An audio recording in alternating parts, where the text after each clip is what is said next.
Hey, what's up? This is Chosen, and in this video, we are going to be talking about the daily activity, the checkpoints that you need to hit every day while managing your Diablo Immortal account. And what I'm going to try to do is lay this out in a way where it is regardless of what you are. Shadow, Immortal, Adventurer, doesn't matter. This is what you need to get done in-game every day to manage your account effectively over the long term. So let's get into it.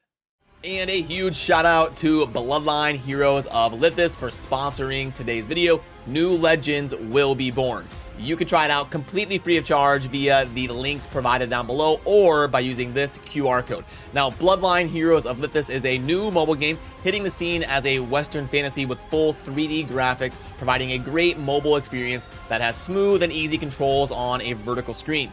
Featuring a unique spin on the RPG gacha gameplay with the heir system that they are introducing. Pursue collecting a variety of different legendary champions and pass on your powers to heirs in a fantasy world.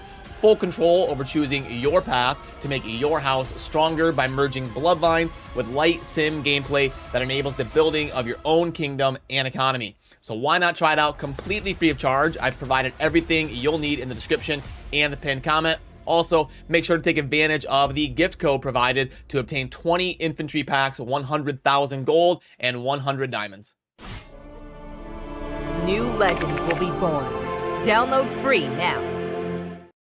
Alrighty, so with Diablo Immortal being a little bit of a blend between an RPG and an MMO, we don't have any seasons confirmed. This is going to be a game for the long haul on your main account, and it's never really going to reset like it does in a Path of Exile season or a Diablo 3 season, and even Diablo 4 is going to have seasons. So Diablo Immortal is going to be a little bit different than all of these other RPGs, which means it's got a little bit more of an MMO element, and we are really going to have to focus on making sure that these daily gains accumulate over the long haul, because that will add up to a lot of platinum and a lot of resources over the course of 6 months to a year that will put us ahead of our competition and the people who aren't diligent about doing these things the proper way. So as we start going through these different checkpoints, and I'll link to this post down on our Diablo Pro website, so you can pull this up whenever you want a refresher course. But these daily activity points are very important to get, because you will get not only 100 hilts and a charm, but also 300. You're just printing 300 platinum onto your account, no tax or anything. So you definitely want to get your 120 daily activity points every single day. So here at number 1 is Ibn Fad's Sanctum. Now this is very easy. Here in Westmarch, you just go to Ibn Fad's Sanctum right there, navigate to it. It's kind of on the far northwest part of town, and you go in there and you run through and you kill the mobs on your way to the chest room, and you will get your 4 aspirant keys on the way. And then what I do every day is I just open that first initial room. So this is the entrance right here. You click on this, and I'm gonna like fast forward and go through this stuff fast. I'm just kind of walking you through. You never know if someone's a new player or not, but you're gonna come up here and you're gonna go through the door, and you're gonna fight your way through some mobs to get to a chest room. And as you are killing stuff on your way up to the chest room, it only takes about a minute or so. Those aspirant keys will drop like you saw right there. You can get elite fights in here as well, so just be prepared to dump your cooldowns like normal, and you will be fine. And there is another aspirant key. You should get 4 of them on your way to the chest room. So make sure you've killed all the mobs on the way, and then you will get to this entryway right here into the sanctum where the chests are going to be. Now, what I do is every day I just go ahead and pop each. You do have the free one right here every day, but what I do is I just go ahead and pop these right here. There isn't really a whole lot of incentive to save these keys forever or something. I just pop these daily, and then when you do get enough to do a full run or something, you can go through the whole thing if you want one day, but just make sure you're doing up to there every day.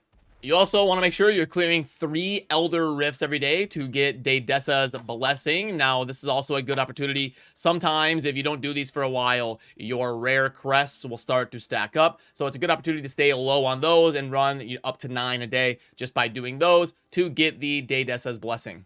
Also want to make sure and check the Hilt Trader and manage this effectively. Now, this can change a little bit based on you and how you're managing your account. I think the mystery legendary item only makes sense when you just hit a new difficulty. Like maybe you just get into Hell 2, Hell 3, Hell 4, and you might really get a big upgrade if you've got the required challenge rift to clear that content. Might make sense. Otherwise, I like to prioritize sigils if you're the immortals, or go after some of the charms, some of the gems in here, maybe the reforged stones. Other than that, nothing is really insane value in here, but you definitely want to check and scoop up whatever gem you're working on. I'm getting armor right now for my satyr for a tanky build. So yeah, you want to pay attention to this every day and see the refreshes and make sure you're buying what you want.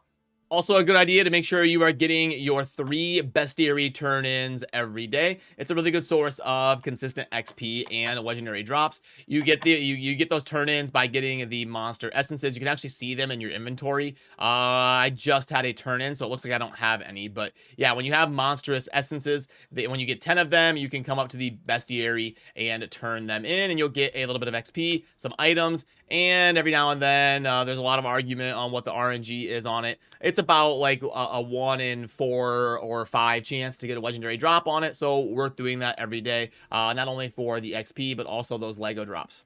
Doing 3 PvP matches a day also nets you a little bit of rewards. I don't think it's a hyper priority because the rewards are not that great in my opinion.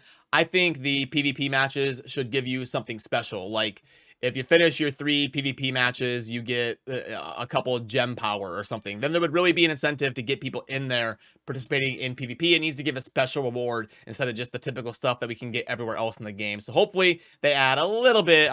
They do give aspirant keys, but only for rank ups. I think if you do the daily grind, you should get like 2 or 3 aspirant keys as well. Just something to get people in there and have a little bit more rewards for doing the battlegrounds.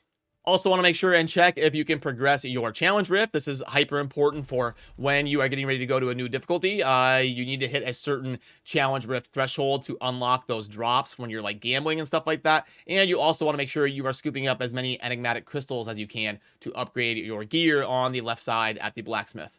You want to make sure you are checking the market every day as well, just not only to make sure that you're selling effectively and managing the platinum well on your account, but also to see what stuff of yours has sold and to keep an eye on the market. You want to kind of go through once a day or so and see what's selling at what price, what can you price where. You can see there I was a little bit too expensive, trying to make as much platinum as possible. I'm holding on to stuff until the price is right and it's gonna go up, or you know, the price points can be different at different parts of the day, and that's the stuff you kind of want to go through here and pay attention once or day or so and just kind of see what things are going for and keep a lay of the land so you've got some knowledge when you're managing your platinum. And you also want to make sure and group up with some allies as much as you can at some point in the day to play for a little bit, because you will get a buff up in the top left next to your avatar indicating that you have unlocked gemstone drops, so you can farm up those tourmalines, sapphires, and stuff like that when you are in a full party grinding in the open world or grinding your dungeons or whatever to get those gems. And I also, I think I'm, oh yeah, I skipped right over it accidentally, but you do want to do at least 1 hidden layer because it is very efficient for getting those gemstone drops, doing 1 of them a day. You get diminishing returns on the second one, and then by the third one, they're mostly worthless for you to do. But definitely do 1 a day, and if you get a second one, that's fine. So hopefully this helps you with getting some clarity and keeping track of the objectives and things that we need to get done every day to manage our Diablo Immortal account effectively. And remember, like I said, I will link to that post down below so you can pull it up and keep track of that whenever you would like, just for a refresher if that helps you. But yeah, that'll do it for me on this one. Remember to subscribe on your way out if you enjoy daily Diablo content. And always, thanks for watching. Have a good rest of your day. Peace.